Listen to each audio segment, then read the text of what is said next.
सूर्याप्रमाणे तेज दिसणारे व्यासपीठ, चंद्राप्रमाणे शीतल छाया देणारे माझे गुरुजन आणि चांदण्याप्रमाणे चमकणाऱ्या माझ्या मित्रमैत्रिणींनो, आज मी तुम्हाला पंडित नेहरू यांच्याविषयी छोटेसे भाषण सांगणार आहे. मोतीलाल ज्यांचे पिता, गांधीजी ज्यांचे गुरु. मोतीलाल ज्यांचे पिता, गांधीजी ज्यांचे गुरु, ते आहेत मुलांचे लाडके चाचा नेहरू. चाचा नेहरू असे आपल्या सर्वांचे लाडके पंडित नेहरू यांचा जन्म 14 नोव्हेंबर 1889 या दिवशी उत्तर प्रदेशमधील अलाहाबाद येथे झाला. त्यांचे पूर्ण नाव जवाहरलाल मोतीलाल नेहरू. हे सुप्रसिद्ध वकील होते. वडिलांच्या इच्छेनुसार ते बॅरिस्टर झाले. त्यांना वकील करण्यापेक्षा भारतीय स्वातंत्र्य लढ्याची चळवळ अधिकच आवडू लागली.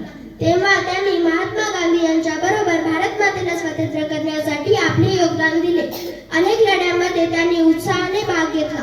प्रसंगी त्यांना तुरुंगवासही सोसावा लागला, पण ते डगमगले नाही. त्यांच्या व त्यांच्या बरोबर कार्य करणाऱ्या अनेकांच्या प्रयत्नातून 15 ऑगस्ट 1947 ला भारत देशाला स्वातंत्र्य मिळाले. एवढे बोलून मी माझे भाषण संपवते. जय हिंद, जय भारत. खूप छान अनुजा. अनुजाचे भाषण खूप छान झाले. अनुजासाठी ब्युटिफुल क्लॅप गो.